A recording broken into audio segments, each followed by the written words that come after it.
Ya Allah ya Rob, berilah kelimpahan rizki buat bapak ini. Saya juga mantan Python pak, tapi cuma beli lisensi 2.300.000. Salam TKW Singapura. Nah, ini Orang dari Singapura lagi. TKW nih pak, TKW Singapura. Masya Allah.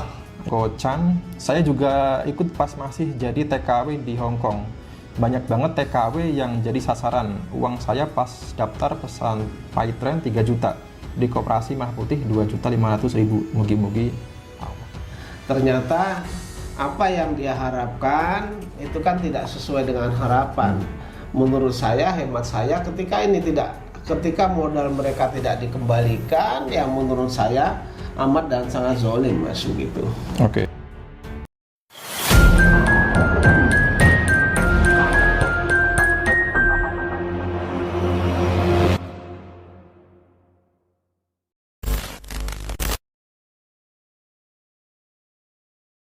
Banyak komentar yang masuk ke channel saya Pak, kemudian saya screenshot Pak. Kita bacakan saja. Ternyata memang banyak sekali mantan member Python yang merasa dirugikan begitu. Oke, kita baca sama-sama ya. Python, komentar Python. Mana tadi ya? Komen AICK.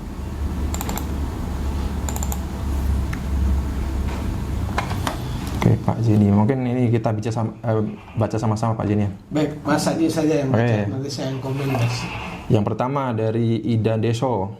Ya Allah ya Rob, berilah kelimpahan rizki buat bapak ini. Saya juga mantan Python pak, tapi cuma beli lisensi 2.300.000. Salam TKW Singapura. Nah, ini Orang dari Singapura lagi. TKW nih Pak, TKW Singapura. Masya Allah. Ini Buria Subandi. Buria Subandi ini adalah orang yang yang pernah saya temui. Artinya komentar-komentar ini bukan akun palsu teman-teman ya. Ini adalah orang real asli ya begitu ya. Belum yang kecewa dengan bisnisnya Python, beli aplikasi berbayar mahal tapi gak guna. Gimana tanggung jawabnya tuh? Oke, selanjutnya kemudian dari Choco Chan, saya juga ikut pas masih jadi TKW di Hong Kong. Banyak banget TKW yang jadi sasaran. Uang saya pas daftar pesan Python 3 juta. Di Koperasi Merah Putih 2.500.000. Mugi-mugi Allah sing belas. Ini TKW Hong Kong Pak. Berarti penawaran Python ini bukan hanya di Indonesia aja, bahkan sampai ke luar negeri, ke Hong Kong, ke Singapura. Dan sasarannya itu para TKW Pak. Jadi kalau kita melihat dari kejadian-kejadian ini, mereka ada yang di Singapura, ada yang di Hong Kong. Ini sudah sebenarnya warga negara Indonesia juga, tetapi lintas negara, Mas. Yeah. Dan ini tentu mohon maaf ya, yang kerja di luar negeri sana itu kan mereka sebenarnya mencari nafkah ke sana kan untuk keluarga. Ini disetorkan kepada Python dan ternyata mereka berakhir dengan kekecewaan. Kalau saya lihat ini kan juga belum dikembalikan, Mas. Ya. Begitu. Dan juga penawaran Python ini lebih menyasar ya. Ini kalau di luar negeri sana itu ke para TKW kita ya. Ini menurut Bapak kenapa Pak? Kenapa Yusuf Mansur itu menawarkan kepada TKW Pak? Begini, jadi si Yusuf Mansur ini kan sebenarnya awalnya orang yang dipercaya sebagai ustadz lah. Iya. Ketika mereka punya proyek-proyek itu ditawarkan kepada jamaahnya. Jamaah ini kan orang yang tulus, mereka pengen beribadah, tetapi juga nanti mendapatkan penghasilan, kan begitu kan? Iya. Ternyata apa yang dia harapkan itu kan tidak sesuai dengan harapan. Menurut saya, hemat saya, ketika modal mereka tidak dikembalikan, yang menurut saya amat dan sangat zolim, Mas, gitu. Oke.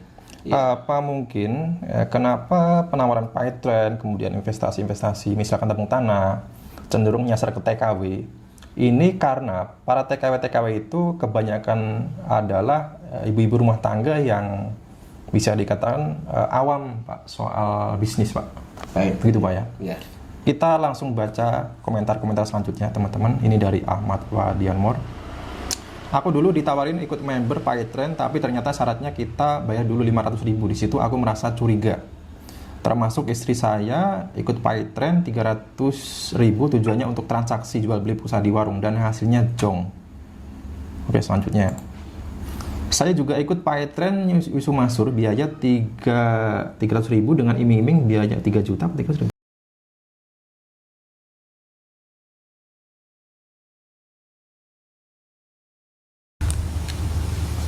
Oke teman-teman, mohon maaf yang sebesar-besarnya karena terpotong. Jadi dikarenakan kami baru menyadari ternyata video perbincangan saya dengan Pak Zain itu sempat terhenti karena full memory ya. Nggak apa-apa, ini saya bacakan ulang aja ya. Saya juga ikut PayTrend Yusu Mansur biaya 300.000 ya mungkin ya.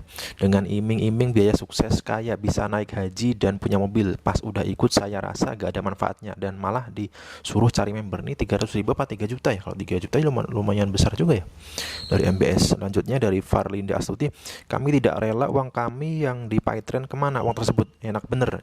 YM cari uang memperkaya diri, terima azab mutlak Allah Subhanahu wa taala tidak tidur ya. Masya Allah, ini doa yang nggak baik dari mantan-mantan member PayTrend. Selanjutnya dari Hujan Uang, aneh korban PayTrend juga, rencana mau jualan pulsa. Setelah daftar aneh kaget kalau harga pulsa 5.000 tapi dari PayTrend jual 8.000. Wih, masa sih? Aneh ngambil untung apaan? Mau jual 10.000. Dari situ aneh nggak pakai tuh aplikasi. Rugi daftar 650.000 dulu, nggak pernah dipakai sama sekali.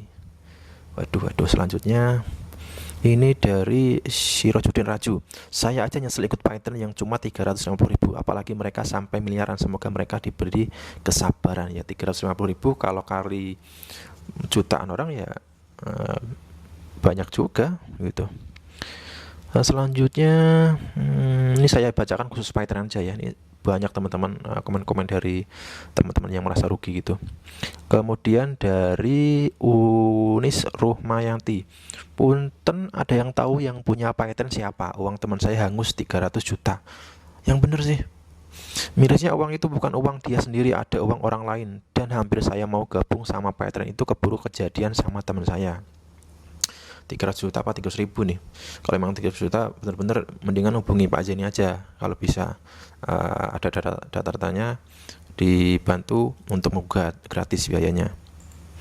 Selanjutnya Bunda Cici, saya hanya kena $300 untuk daftar PayTrend, habis itu ngilang sayanya. Ini $300 Hongkong mungkin ya, karena kebanyakan ibu-ibu TKW yang ikut PayTrend daftar 550.000 ngilang.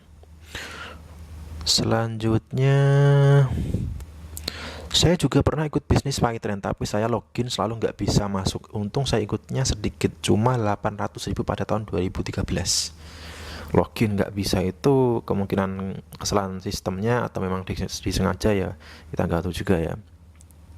Selanjutnya dari Cikampek Ribbon, di akhir video beliau bilang itu ilmu yang saya pakai untuk gedein PayTrend loh. Saya ikut PayTrend dengan lisensi silver yaitu 1 juta, tapi nyampe sekarang nggak tahu nasibnya. Uang dari hasil itukah PayTrend besar? Saya sudah pernah diingatkan akan masalah PayTrend, namun saya pada saat itu tergiur dengan iming-iming konsep sedekahnya. Namun setelah pelaksananya malah jauh dari realita. 1 juta yang lisensi silver ya, kalau yang lisensi titanium itu 10 juta. Kemudian Alina Makaspa, kalau PayTrend gede dan untung gimana enggak? Wong harga aplikasi saja mahal 350.000. Waktu itu saya join harga pulsanya juga mahal. Aduh, mendingan transfer ya pakai M-Banking atau pakai OVO aja. Dulu juga gratis kan, nggak perlu bayar. Selanjutnya dari Algantini, saya pernah ikutan PayTrend ditawarin adik, katanya bayar dulu kalau mau jualan via PayTrend. Sekarang baru sadar kenapa harus bayar ikutan anggota PayTrend, padahal yang lain itu gratis gitu. OVO, Dana, banyak kan segala macam kan. Indah Cintaan, itu kan 390.000 pasti tidak balik lah. Yang 8 jutaan saja lenyap. Teman saya sampai 10 juta, tapi mereka orang dah tak lagi kerja di sini loh. Sekarang bayangkan saja jika itu buat modal usaha kan udah lumayan. Ya bener juga, 10 juta pada tahun-tahun yang lalu itu kan nilainya besar. Ini mendingan buat usaha, buat dagang ya, malah jadi berkembang daripada buat beli PayTrend ini kan. Kemudian ini lanjutan yang tadi ya. Saya pernah ikutan Paytrend, ditawarin adik, katanya bayar dulu kalau mau jualan via Paytrend. Sekarang baru sadar kenapa harus bayar. Ikutan anggota Paytrend padahal kalau mau jualan pulsa kan gratis, bener. Gak ada biaya administrasi kalau di tempat lain. Sejak jualan pulsa beli dari Paytrend gak ada untungnya. Soalnya harganya lebih mahal dibanding counter-counter yang lain. Kita juga bingung jualannya berapa sama orang lain. Akhirnya cuma sebentar doang ikutan Paytrend, yang ada rugi harus bayar administrasi dulu. Semoga tidak ada lagi perusahaan-perusahaan yang memanfaatkan rakyat miskin dijanji-janjikan yang manis-manis. Ini sama seperti yang disampaikan oleh mantan leader Paytrend ya, yang mengatakan bahwasanya Paytrend itu adalah money game ya. Jadi memang keuntungannya itu kemungkinan disengaja diberikan sedikit ya, keuntungan sedikit, supaya apa? Supaya mereka itu lebih berfokus ya, lebih berfokus untuk mencari keuntungannya itu lewat rekrutmen member atau cari-cari orang gitu. Jadi ini bukan jualan produk sebenarnya Paytrend ini, bisnis cari-cari orang ya, namanya MLM itu ya, bisnis cari orang gitu. Oke teman-teman, mungkin itu saja ya. Nanti saya cari yang lagi di channel YouTube saya. Itu saja dari saya. Nanti kita lanjut di perbincangan saya dengan Pak Zeni selanjutnya, teman-teman.